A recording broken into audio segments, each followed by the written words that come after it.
buenas noches y bienvenidos a nuestro programa Conoce a tu candidato.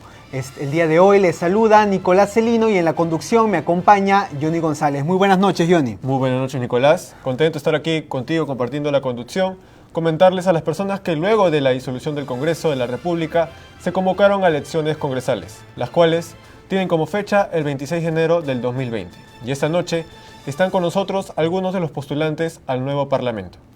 Exactamente, Johnny. Y para esta edición de Conoce a tu candidato está con nosotros Beatriz Mejía, quien está postulando con el número 1 por el partido Avanza Perú. Muy buenas noches. Avanza País. Avanza País, muy buenas noches. Buenas noches. Con el número 21 por el Partido Popular Cristiano se encuentra con nosotros Gonzalo Elías. ¿Qué tal? Buenas noches, muchas gracias por la invitación. También se encuentra el día de hoy con nosotros José Luis Gil Becerra, de Todos por el Perú, con el número 1. Muy bienvenido. Muchas gracias por la invitación, buenas noches. Alejandro Salas, candidato por el Partido Democrático Somos Perú, con el número 12. Gracias por estar aquí.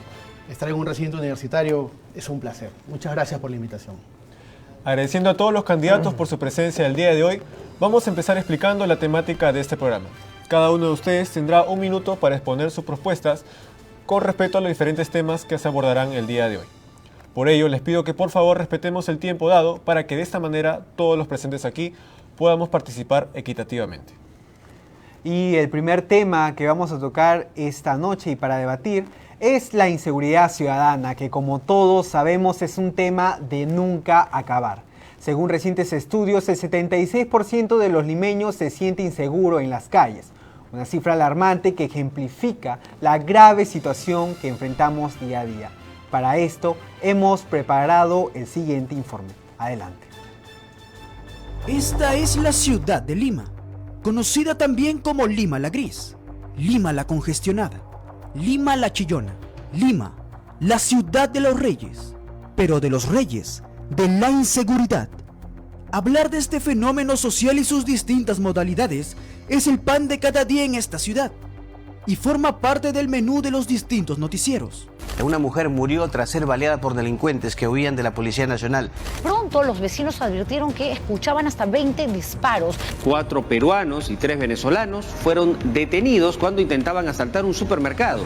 Es una problemática que, como todos sabemos, ya tiene muchos años vigente, que muchos políticos, muchos funcionarios públicos han planteado cómo supuestamente se debe combatir, pero hasta el momento no hay algo conciso, ¿no? Es algo que las personas difícilmente van a poder superar, es como una herida que es muy difícil de curar, más que todo a las personas que directamente sufren de este tipo de inseguridades, ¿no?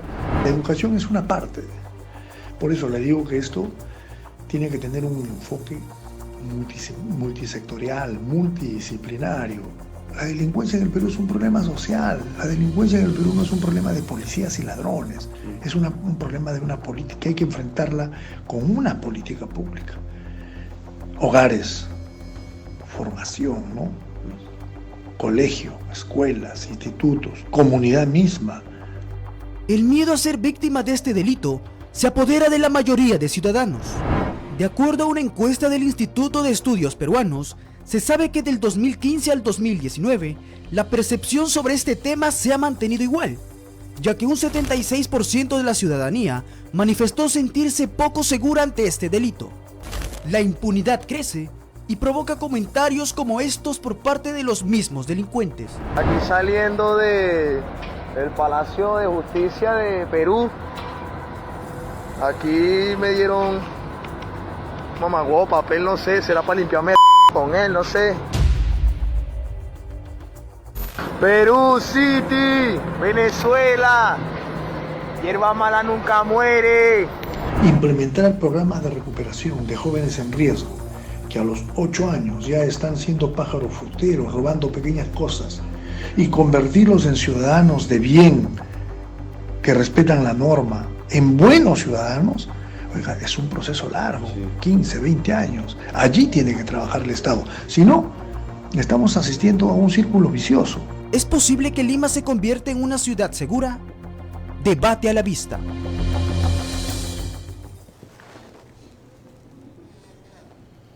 Agradeciendo nuevamente la presencia de los candidatos, Vamos a dar inicio a la intervención por parte de Beatriz Mejía. Beatriz, tienes un minuto para tu exposición.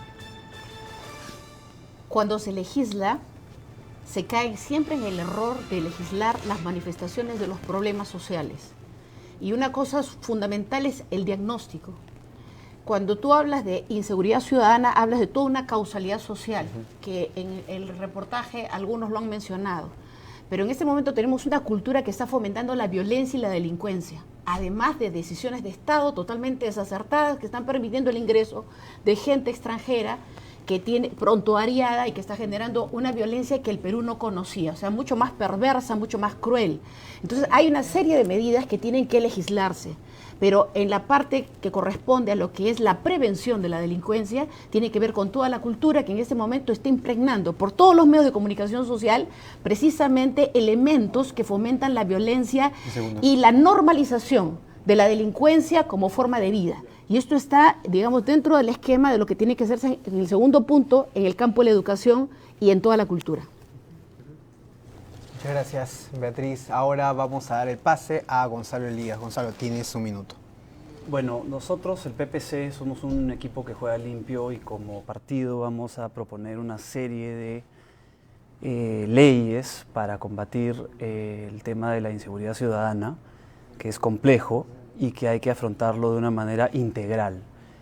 En cuanto a mí como candidato, siendo psicólogo, quiero dejar en claro que la seguridad ciudadana tiene muchísimo que ver con la enfermedad mental. Hay un dato, por ejemplo, reciente que a mí me parece clave, ¿no? Que es que el 30% de los hijos de los delincuentes terminan siendo delincuentes en el futuro. Entonces, efectivamente, hay que hacer un trabajo integral desde la educación, desde la comunidad. Si tú vas a una cárcel, el 70% de los reos tienen algún problema de salud mental. Entonces, hay que enfocar el problema no solamente desde la mano dura, sino también desde este enfoque social e integral. Gracias por la intervención, Gonzalo. Ahora damos pase a José Luis Gil Becerra. Adelante. Muchas gracias. No hemos escuchado hasta ahora, ni en el debate en las calles, ni en el debate en los políticos, hablar del ciudadano vulnerable. 5 millones de trabajadores tiene Lima y aproximadamente 2 millones de estudiantes. Son las víctimas potenciales del delito menor. Y la gente no mira el delito menor, la gente está mirando el delito grande, el delito de cuellos blancos, el delito... Sí, está bien, eso está bien, hay que acabar con eso, pero la inseguridad afecta y golpea al más pobre, al más vulnerable.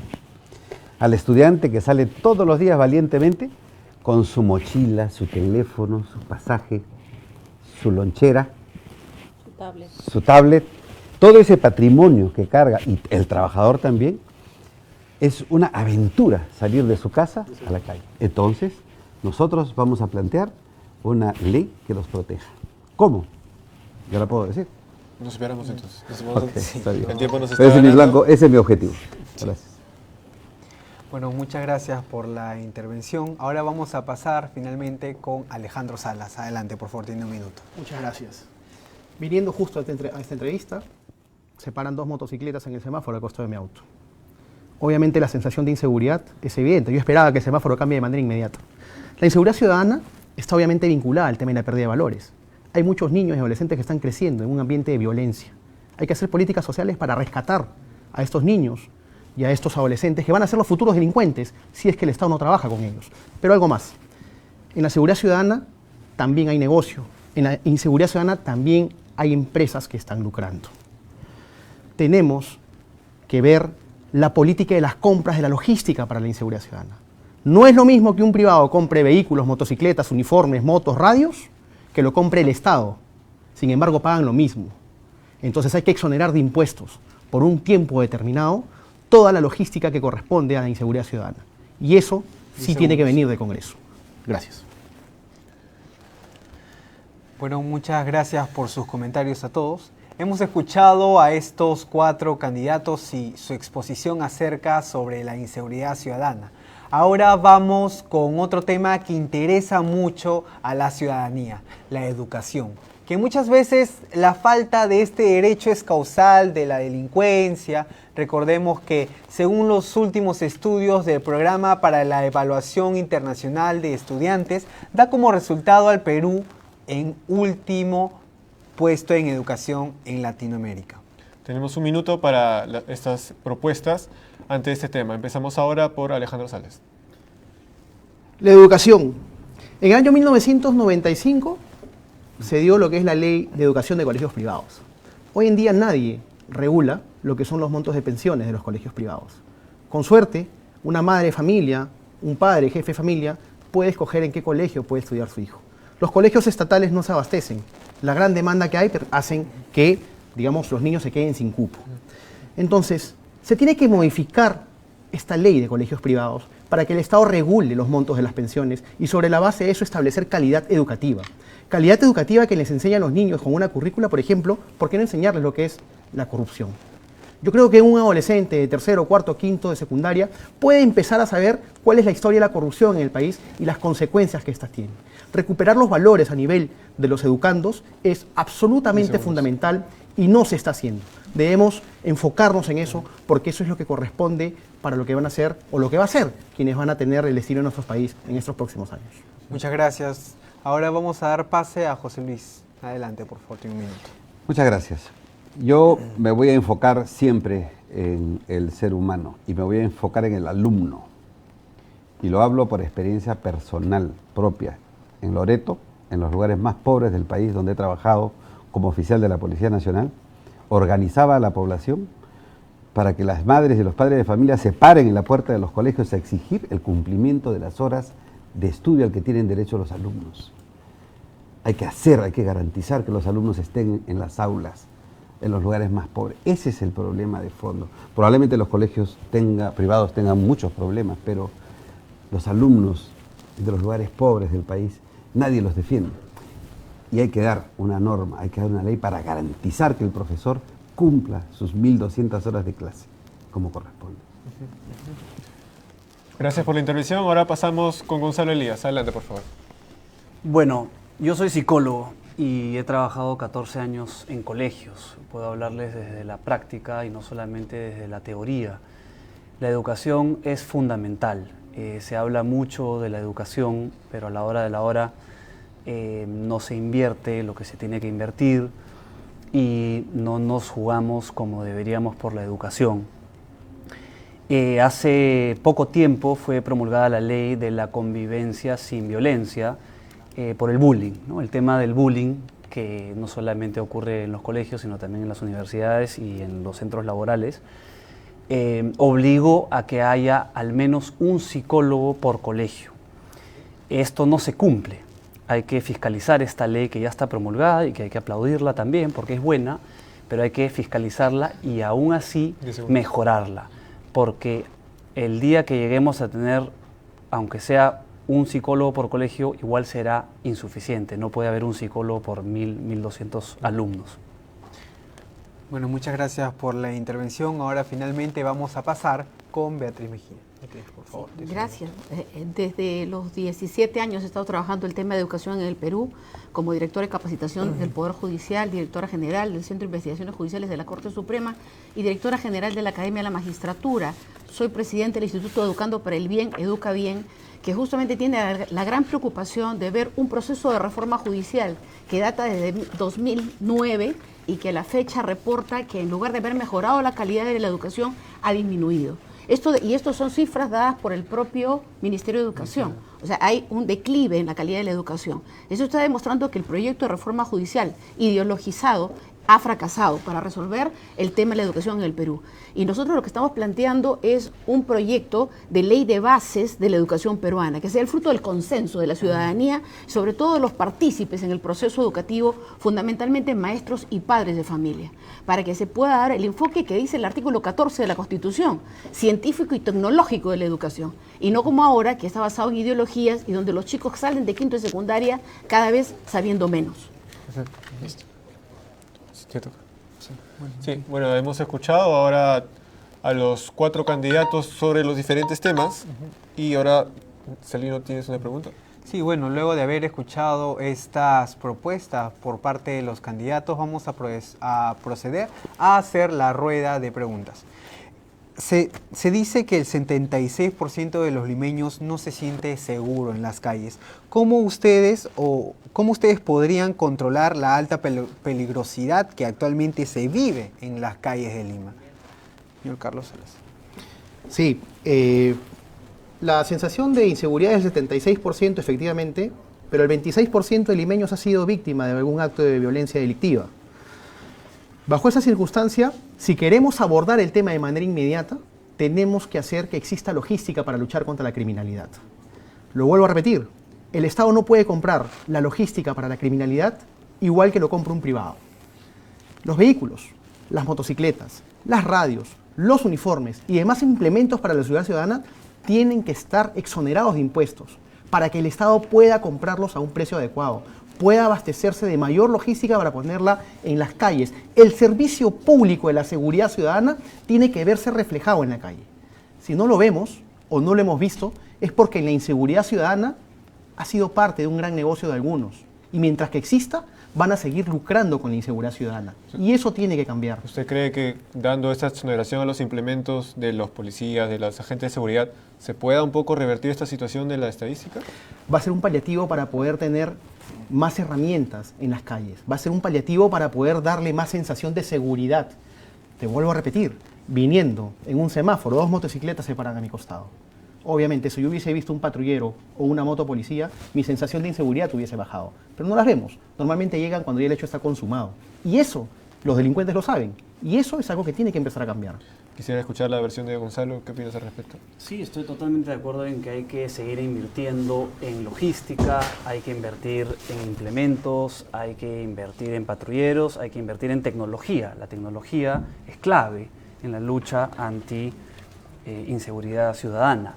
Pero, nuevamente, creo que tenemos que tener un enfoque más profundo, más amplio e integral de las cosas. La seguridad ciudadana no solamente se va a resolver con mano dura.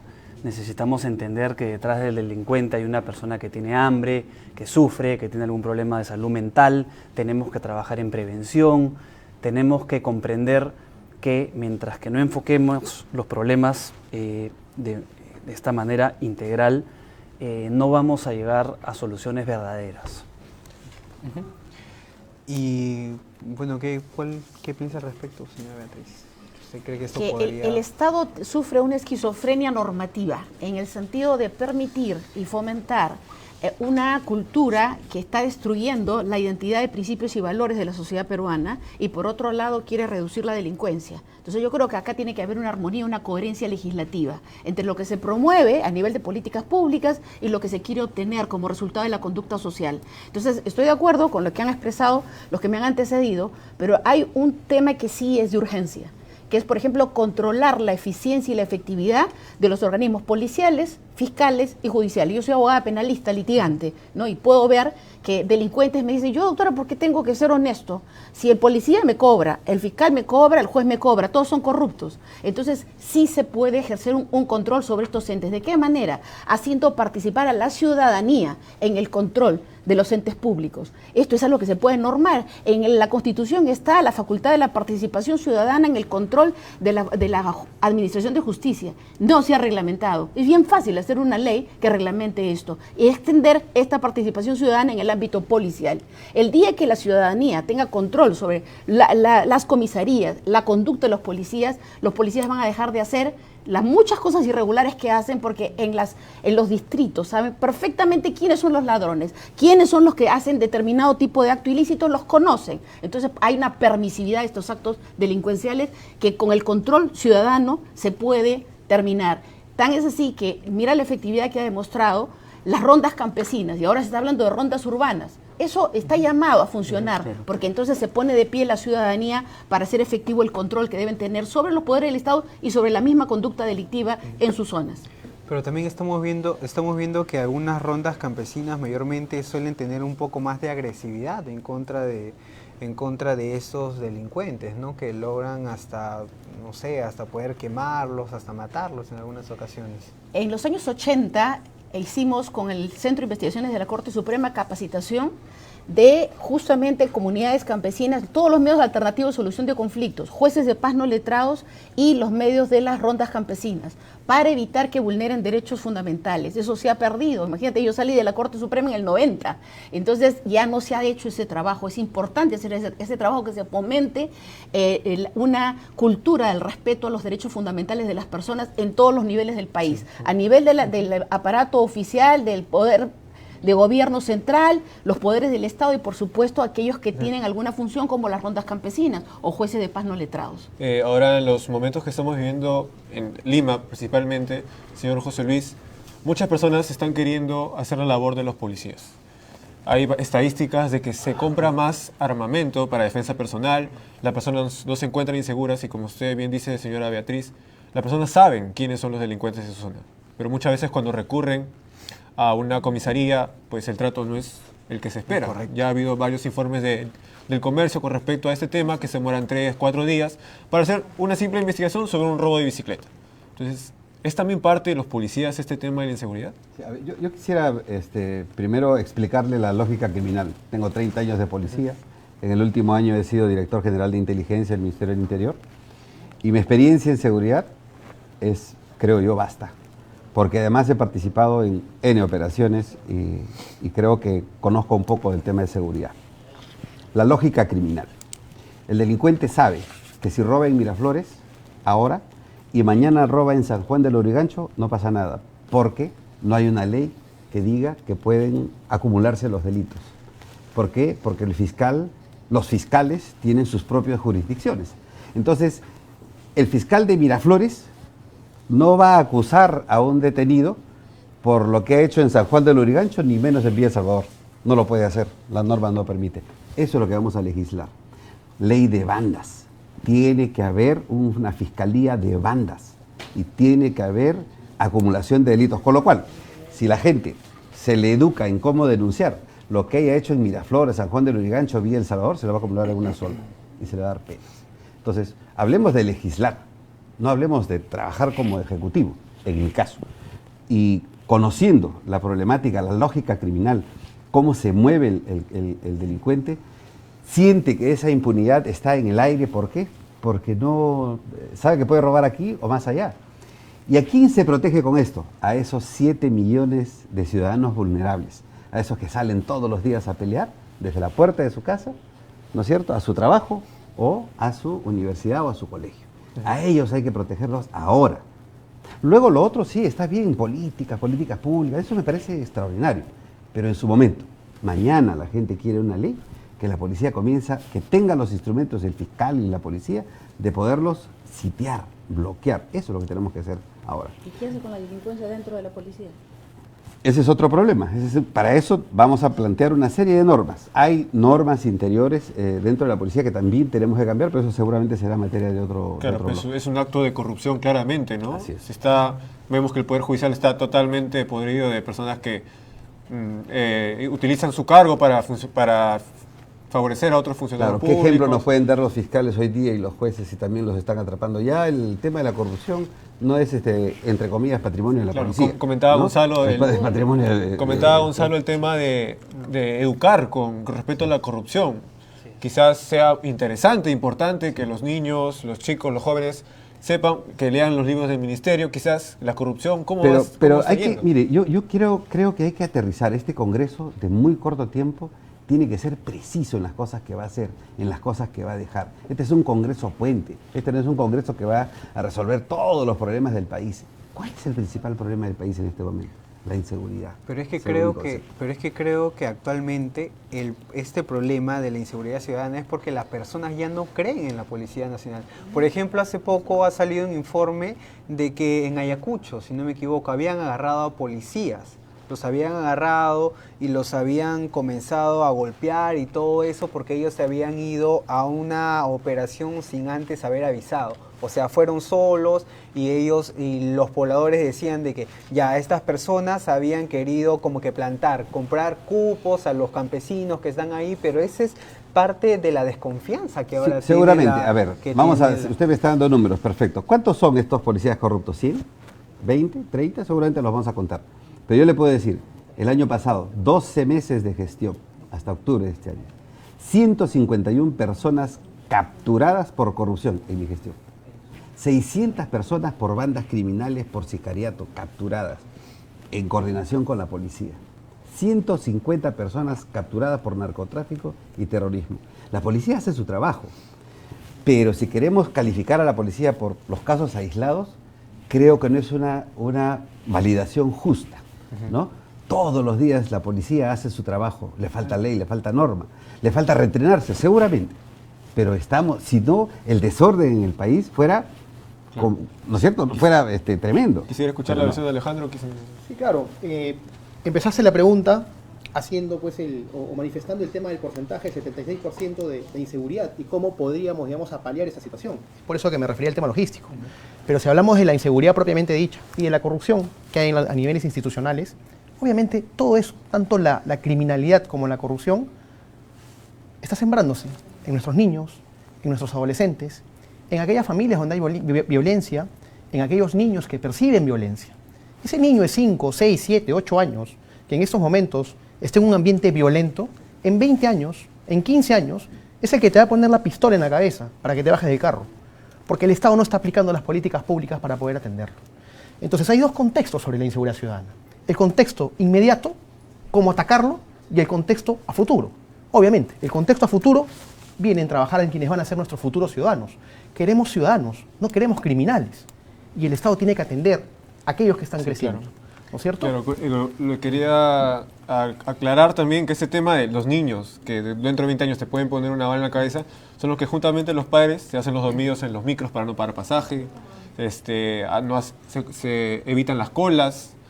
Metropolitano es un desorden, un infierno. Entonces, Gonzalo, ¿tú crees que también es un acto de corrupción desde niños, desde los más chiquitos? Por supuesto, por eso pongo el énfasis como psicólogo también en la salud mental, porque de nuevo, la delincuencia y la corrupción no solamente son problemas morales, hay que entender esto, son también problemas emocionales. Una persona que no tiene un escrúpulo con robar es porque no tiene empatía, no es solamente un problema ético. Es un problema de conexión humana.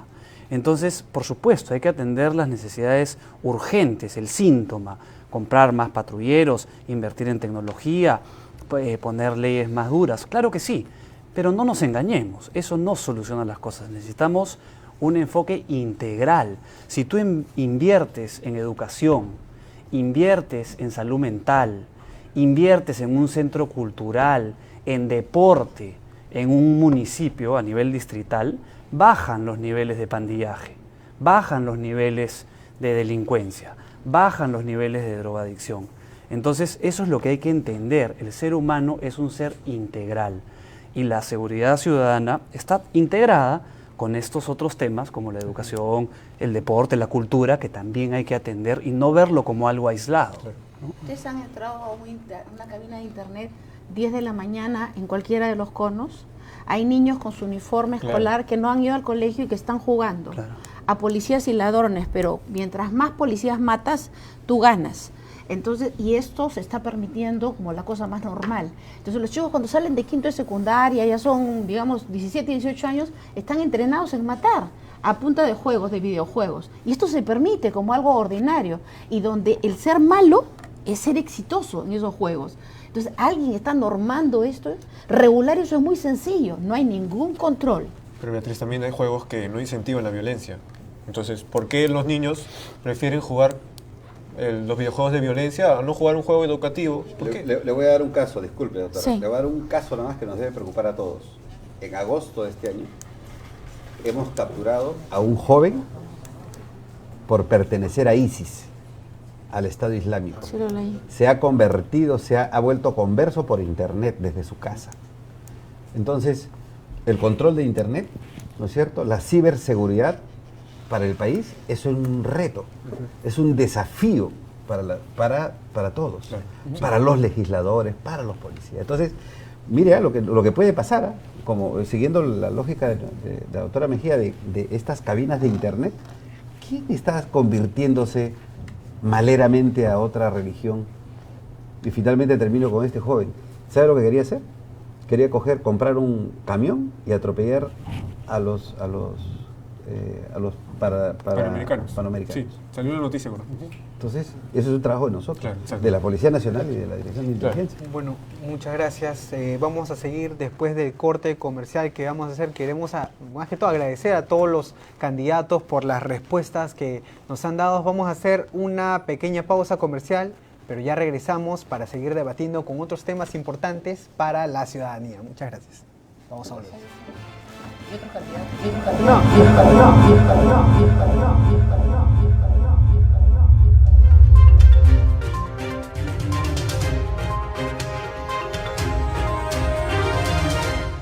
Sin comisiones, sin mantenimiento y sin límites en todo el Perú. Si quieres, apostamos. Dale, papá, apostamos. Si te dicen que la cuenta Free no cobra nada, es porque es la única que no cobra nada. Ábrela en Scotiabank o Credit Scotia. ¿Escucharon? Y ahora también abre tu cuenta Free desde el app Scotiabank. Te confieso, tengo todo menos carne de res. Sin cacao o chocolate no somos lo que tú ves. Soy agua de mesa procesada de mar. Y en la etiqueta en la parte de atrás. Eso no es natural, es natural. Toma agua San Mateo, agua de manantial. Y volvamos a lo natural.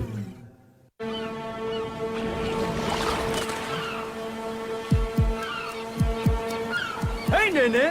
A ti te hace falta un Chocman. Para ese hambre voraz, tú necesitas el nuevo Chocman doble manjar. Nuevo Chocman más grande y con doble capa de delicioso manjar. Nuevo Chocman doble manjar a solo un sol.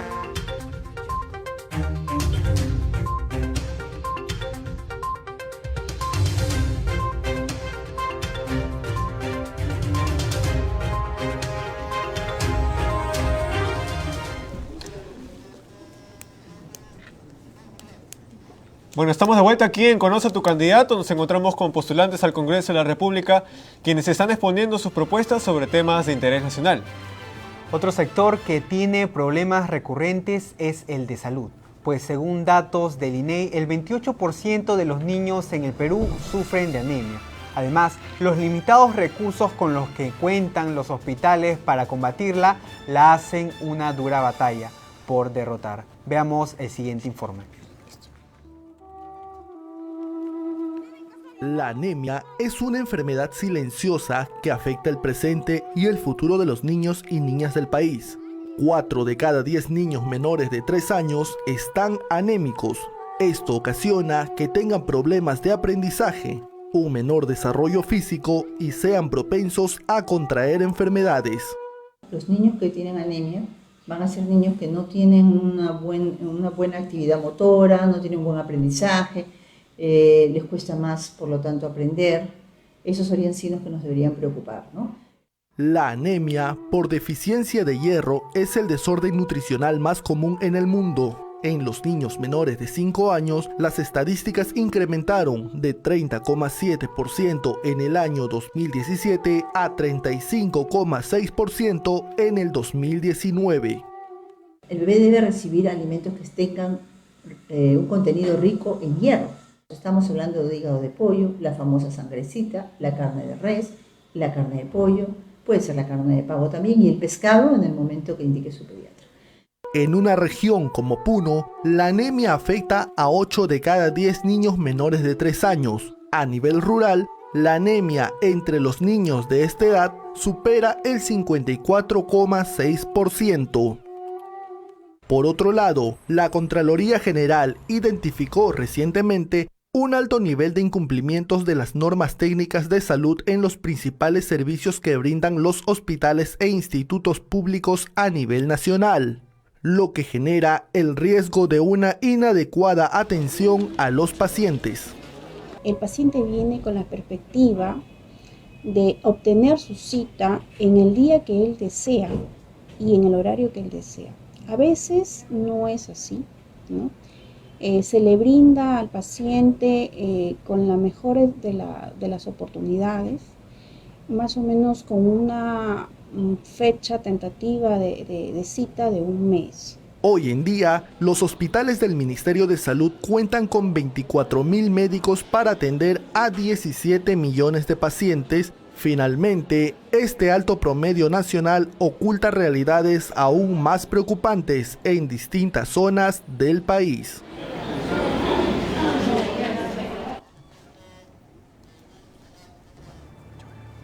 Vamos a continuar con sus propuestas sobre este tema. Les recordamos que tienen 1 minuto para cada exposición. Empiece por favor, Beatriz Mejía. Hablar de anemia y de salud en el Perú es hablar de desnutrición y de pobreza. O sea, es absurdo que se pretenda resolver un problema que tiene que ver con los niveles de desnutrición de nuestra población, que no solamente afecta a los niños. Lo que pasa es que se ha hecho pruebas a los niños, pero no se ha hecho pruebas a los padres de esos niños. En realidad estamos hablando de una gran extensión de población, 11 millones de personas en condiciones de pobreza y pobreza extrema en el Perú, y queremos resolverlo con galletitas, que me parece que es una buena idea de este muchacho ayacuchano que ha propuesto la elaboración de las galletas, pero no podemos llegar. Hay una película tenebrosa sobre este tema de que llega un mundo, a un estado de cosas en el mundo en que no hay alimentación y nos tenemos que alimentar de galletitas, que creo que no es el caso de Perú. O sea, Perú debería en este momento estar fortaleciendo el agro, hacer una ecología, una agricultura limpia, una industria alimentaria limpia, que pueda ser modelo para el mundo y ser un polo de desarrollo en Latinoamérica y también para el mundo. Y que nuestra población tenga acceso al desarrollo que no lo tiene, que todo es ficción, la promoción empresarial, y finalmente la población no tiene acceso a su propia alimentación, que es un derecho sagrado, que está, digamos, dentro de los lineamientos de lo que son los derechos fundamentales, el derecho al proyecto de vida. ¿Cómo puedes tener un proyecto de vida si no te alimentas bien? Si trabajas en condiciones de explotación. Una persona que gana 900 soles, pues no puede alimentar a sus hijos como debe ser. O sea, tienen que trabajar los dos, papá y mamá, ¿no? Y tienen que pagar en los buses estos que quieren estos generadores del cambio de transporte, quieren generar una ciudad de tipo Madrid o tipo Londres, y con una población de 10 a 12 millones de habitantes que ahora tenemos en Lima, que tienen que tomar 2 y 3 buses para llegar a su trabajo, que se ha encarecido significativamente el transporte para ellos y sus hijos. ¿De dónde van a comer? ¿De qué salud estamos hablando? Beatriz, sí, tenemos que continuar. Por favor, respetemos el minuto de intervención. Okay. Muchas gracias, Beatriz. Ahora vamos a dar paso a Gonzalo. Adelante, Gonzalo, tienes 1 minuto. Yo quiero recordarles que salud es también salud mental. La salud mental ha sido históricamente un poco dejada de lado porque es comprensible que sea un poco angustiante. Asociamos el tema de salud mental con la enfermedad mental grave. Esto es equivocado. Hay 6 millones de peruanos deprimidos. Hay un presupuesto que no llega ni al 0,5% asignado a la salud mental. Los seguros no cubren salud mental. Necesitamos que los seguros cubran salud mental, lo cual implica no solamente los fármacos psiquiátricos, sino también la psicoterapia. 10 segundos. Tenemos que cambiar esta realidad. Les ponía el caso solamente de la depresión. Saquen su cuenta, 6 millones, es el 17-18% de la población total. La salud mental no tiene raza, no tiene edad, no tiene sexo. Claro. Gracias por la intervención, Gonzalo. Ahora tenemos la intervención de José Luis, por favor. Muy bien, yo voy a seguir hablando de seguridad, pero de seguridad humana, porque todo es seguridad, ¿no es cierto? Si no tenemos una política de seguridad humana en el país, vamos a seguir permitiendo generaciones de jóvenes con poco raciocinio, de jóvenes manipulables. Entonces hay que tomar medidas pronto, ya. Hay que hacer que en el Congreso, en el futuro, no digo en esta, pero vamos a lograr de que todos los proyectos que se presenten sean, primero, tengan como cabeza de la ley, de la norma, garantizar la seguridad humana en todo su espectro, en todo lo que yo refiero. Por ejemplo, para terminar, si a un alcalde de una provincia se le ocurre hacer una plazoleta, primero le vamos a preguntar si la seguridad humana de su población está controlada o está decreciendo la inseguridad humana. Si eso no es así, él no puede construir ni una sola pileta, porque tiene primero que invertir el dinero que tiene en la lucha contra la anemia, en la lucha contra todo lo que afecta a la seguridad humana. Listo. Bueno, muchas gracias. Ahora vamos a pasar con Alejandro. Alejandro, tienes un minuto, por favor. Si en ese momento nos paramos y vamos a un hospital público, vamos a poder ver en las salas de emergencia cómo existe gente tirada en los pasillos, porque no hay camillas. Con suerte se les acerca una enfermera o un médico, con el dolor que están padeciendo en ese momento. Y es que hablar de salud en nuestro país es también reconocer que el 20% de nuestra población es pobre. Es que el 2.8% de nuestra población está en extrema pobreza. En este país quien no tiene dinero se muere. Y esa es una realidad. No debemos, como peruanos, permitir que ni un solo peruano deje de tener el seguro social. Para esto el Estado tiene que invertir mucho más en salud. La demanda es inmensa. La mayor cantidad de población pobre que tenemos va desde los 0 hasta los 11 años. Son nuestros niños. Entonces, creo que la política pública en salud del Estado tiene que sobredimensionarse. Tiene que llegar absolutamente a todos. Si no llega a todos la salud, simplemente ese derecho fundamental y constitucional no está siendo atendido. Y los proyectos de inversión pública tienen que impulsarse en materia de salud. Claro. Y para eso el Congreso tiene que dar el presupuesto debido. Falta atender el problema de salud. Bueno, muchas gracias a todos más que, por dar a conocer las propuestas que han tenido cada uno. Ahora, un tema que siempre ha sido bien polémico es el tema de la unión civil. Recordemos que el proyecto que se ha presentado el disuelto Congreso fue archivado.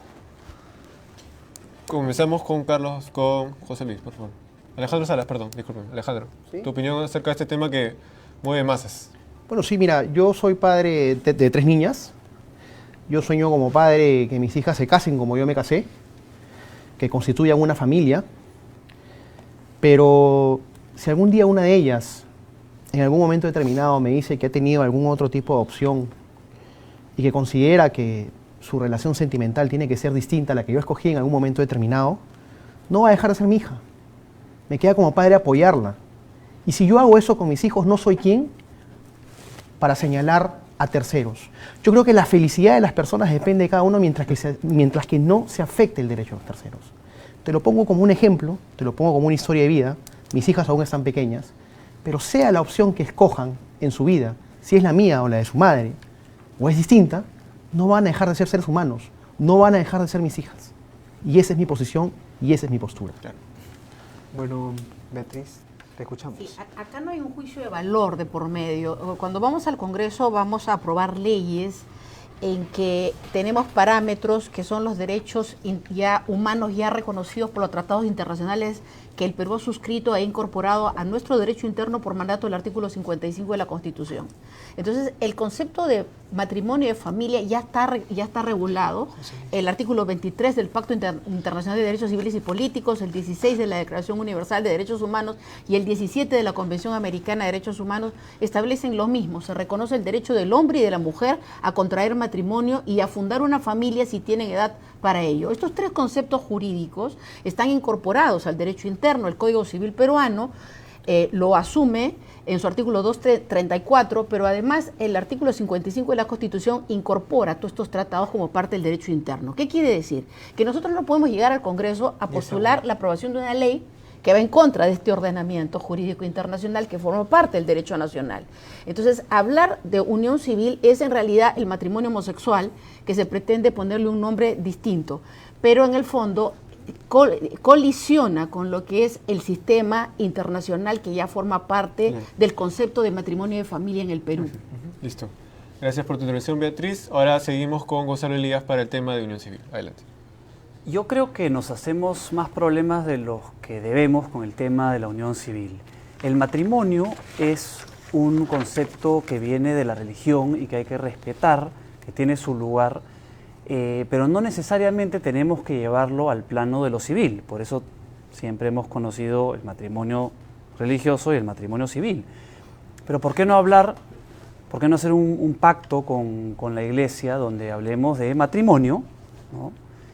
Matrimonio religioso y la unión civil?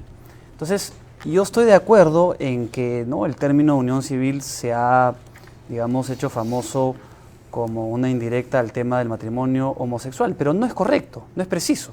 La unión civil es eso, una unión civil que puede darse de manera heterosexual u homosexual, entre mujeres, entre hombres. Entonces, efectivamente, no se trata de juzgar, se trata de entender y que haya un espacio para todos. Bueno, muchas gracias, Gonzalo. Ahora finalmente vamos a pasar con José Luis. Gracias. Me declaro absolutamente defensor de la familia como la unidad básica de la sociedad. Sin embargo, la realidad nos dice que existen estas personas que tienen una forma diferente de ser, de vivir y de sentir. Y que en otras partes del mundo desarrollado, ellos han avanzado. Ellos han avanzado, han desarrollado y tienen una mayor aceptación, pero eso ha costado trabajo. Lamentablemente en una sociedad machista como la nuestra, ¿no es cierto?, estas posiciones traen enconos. Y enconos no solamente sociales, sino políticos, fundamentalmente por discrepancias ideológicas, políticas hasta jurídicas. Entonces todos deben calmarse, ¿no es cierto? Todos deben calmarse porque algunos quieren ya vivir como si estuviéramos en Europa y otros quieren que vivamos el estado de cosas como si este grupo de personas no existiera. Entonces esta tranquilidad, esta reflexión que deben tener ambos grupos ante una realidad que está caminando, nos tiene que llevar a tomar mejores decisiones. Y termino con algo, ¿no? Decía un juez norteamericano que le deniega, ¿no es cierto?, a una pareja homosexual adoptar un niño, que dice que los niños no se adoptan para satisfacer apetitos personales, ideológicos ni políticos. Sí, por favor. Bueno, queremos agradecer, creo que el tiempo nos ha quedado muy corto para poder hablar de estos temas. Muchas gracias por estar presentes esta noche con nosotros. Esto ha permitido que nuestros seguidores mayormente puedan tener un poco más de información sobre estos temas muy importantes que la ciudadanía debe aprender. Quisiera terminar con un mensaje de cada uno de ustedes, empezando por ti, Beatriz, para las personas que quieran o estén pensando en una postulación al Congreso de parte tuya.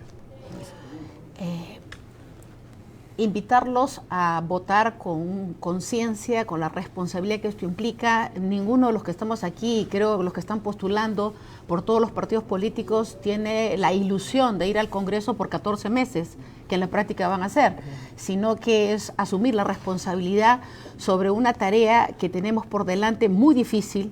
Es no dejar el espacio como para que se pueda hacer cualquier cosa. En momentos que se amenaza con modificar la Constitución, es importante ir a defender la integridad del país, la soberanía del Perú, las libertades y los derechos de todos los peruanos. Listo. Gonzalo.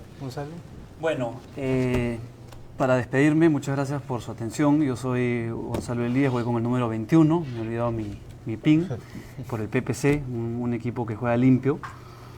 Y trabajaré arduamente por la salud mental, por el deporte y por la educación. Más allá de esos temas personales, porque efectivamente creo que todos tenemos temas igual de importantes, tenemos que trabajar en la seguridad ciudadana, la reforma política, la reforma de la justicia y efectivamente elegir a un tribunal constitucional donde los participantes tengan una trayectoria que hable por sí sola. Exactamente. José Luis, por favor. Muy bien. 30 años de experiencia en materia de seguridad. No me ha nacido hoy la vocación de servir al país, sino desde muy joven, porque entré a la policía a los 17 años y continúo. Quiero continuar sirviendo al país, porque la tarea hoy es asegurar a nuestros ciudadanos. Es el aseguramiento, es combatir la inseguridad ciudadana. Después vendrá todo lo demás, pero hoy la tarea es la inseguridad ciudadana. Soy José Luis Gil Becerra, número 1 de la lista de Todos por el Perú. Gracias. Muchas gracias, José Luis. Alejandro, tus palabras, por favor. Hace 20 años, cuando era universitario, salí a las calles porque justamente se demostró en medios de comunicación la mafia que estaba llevada en el Estado a través de Vladimiro Montesinos. Era muy joven. Supe que no debía arrepentirme nunca de lo que estaba haciendo en las calles protestando. Después de 20 años, en una casa universitaria a la cual he sido invitado, vuelvo a reflexionar y considero que la política es buena. Y en la política tenemos que involucrarnos todos los ciudadanos que queremos lo mejor para el país. Nuestro país nos lo vienen robando hace muchísimo tiempo y es momento que eso se pare. Es momento que gente de bien postule las propuestas, las ideas y sus criterios a un parlamento que trabaje realmente por el país. Y eso es lo que propugnamos en Somos Perú. Yo soy Alejandro Salas, voy con el corazón de Somos Perú, voy con el número 12. Muchas gracias por la invitación. Muchas gracias a todos. Nos vamos a un segundo corte comercial, pero regresamos con Ricardo Soberón, Teresa Vilches del APRA y dos congresistas más, que son Franco Alfaro y Karin Silva, quienes estarán en el set para expresar sus propuestas. Muchas gracias. Regresamos. Cándido.